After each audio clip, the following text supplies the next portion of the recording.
17 metų Lietuvoje gyvuojanti automobilių pardavimo įmonė Inchcape Lietuva tapo geidžiamiausiu darbdaviu. Žmonių bei kultūros vadovė Kristina papasakos, kokios yra darbo galimybės Inchcape Lietuva. Čia reikia iššokti. Labas vakaras, Kristina. Labas, Melita. Sveika atvykus į Inchcape Lietuva.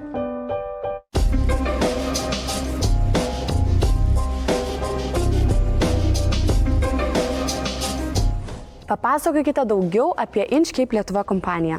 Inchcape Lietuva yra tarptautinės Inchcape įmonių grupės veikiančios daugiau negu 40 pasaulio šalių dalis. Esame automobilių verslas, todėl savo klientams siūlome mobilumą su tokiais prekių ženklais kaip Ford, Mazda, Jaguar, Land Rover, BMW, Mini ir motociklais Motorrad. Prieš 5 metus Inchcape Lietuva įmonių grupę papildė įmonė UAB Krasta Auto su BMW, Mini ir Motorrad prekės ženklais. Taip pat prieš 2 metus įgyvendinami pasaulinę strategiją įkūrėme naudotų automobilių prekės ženklą Bravo Auto. Ką reiškia dirbti tarptautinėje kompanijoje?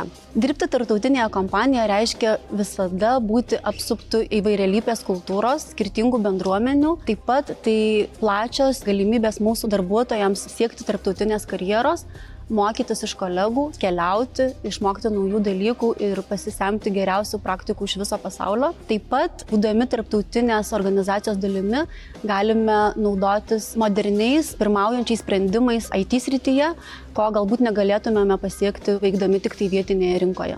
Paminėjau, kad Inchcape Lietuva yra geidžiamiausias darbdavys. Tai kiek darbuotojų šiuo metu turite? Šiuo metu Inchcape Lietuva dirba beveik 400 darbuotojų visuose 3 miestuose ir labai didžiuojamės mūsų darbuotojų lojalumu dėl to, kad daugiau negu 200 darbuotojų dirba daugiau negu 5 metus, o daugiau negu 100 dirba virš 10 metų mūsų versle, tame tarpe ir aš.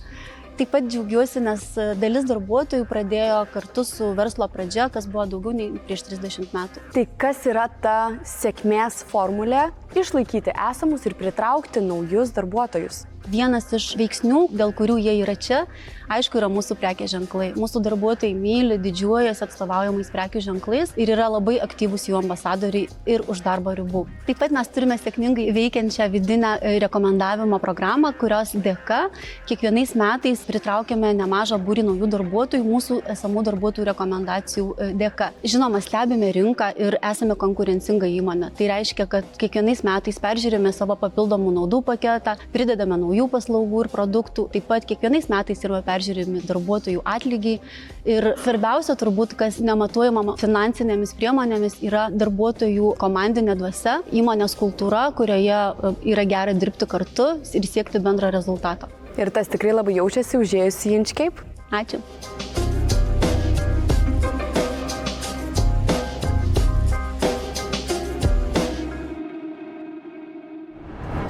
Automobilių versle nemažai darbuotojų dirba aptarnavimo srityje, servisuose ir tam, kad visada turėtumėme talentingų darbuotojų ir geriausių įgūdžių ir didžiausią profesionalumą, mes aktyviai bendradarbiaujame su technikos mokyklomis, suteikiame studentams praktikos vietas ir talentingiausius žmonės pakviečiame tapti mūsų komandos nariais. Tai turbūt pati, kaip 12 metų dirbdama šioje kompanijoje, pamatėte ne vieną sėkmingą karjeros istoriją. Yra eilė darbuotojų, kurie augo, tobulėjo, siekė ir prisidėjo prie savo asmeninės gerovės, taip pat ir prie įmonės rezultatų. Kiekvienoje komandoje mes turime pasiekmės istoriją. Kalbant apie pavyzdžius, kadangi esame šiandien Vilniaus Laisvės atstovybėje, norėčiau paminėti šios atstovybės vadovą Oleg Ivanov, kuris mūsų versle yra daugiau negu 15 metų ir savo karjerą pradėjo kaip Mitsubishi pardavimo vadybininkas, augo iki pardavimo vadovo pozicijos, buvo nedidelės atstovybės vadovas ir jau daugiau negu 3 metus vadovauja šiai vienai didžiausių mūsų verslo atstovybių Lietuvoje.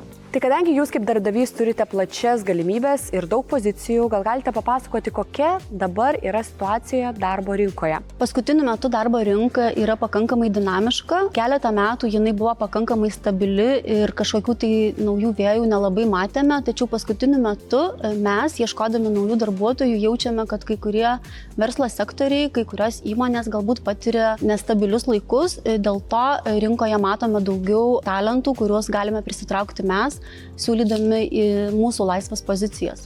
Ir kokių darbo pozicijų dažniausiai ieškote jūs šioje kompanijoje? Kaip minėjau, kadangi esame automobilių verslas, ieškome pardavimo komandos narių, pardavimo vadybininkų, pardavimo vadovų mūsų naujų automobilių ir naudotų automobilių skyriuose. Taip pat turime turbūt didžiausią kategoriją darbuotojų dirbančių serviso paslaugose, tai pradedant automobilių plovėjais, automechanikais, elektrikais, serviso konsultantais, atsarginių dalių vadybininkais ir baigiant serviso vadovais. Tačiau taip pat mes turime ir labai stiprią administracinę komandą, kurioje dirba marketingo specialistai, žmonių specialistai, finansų skyrius, logistika ir daugelis kitų.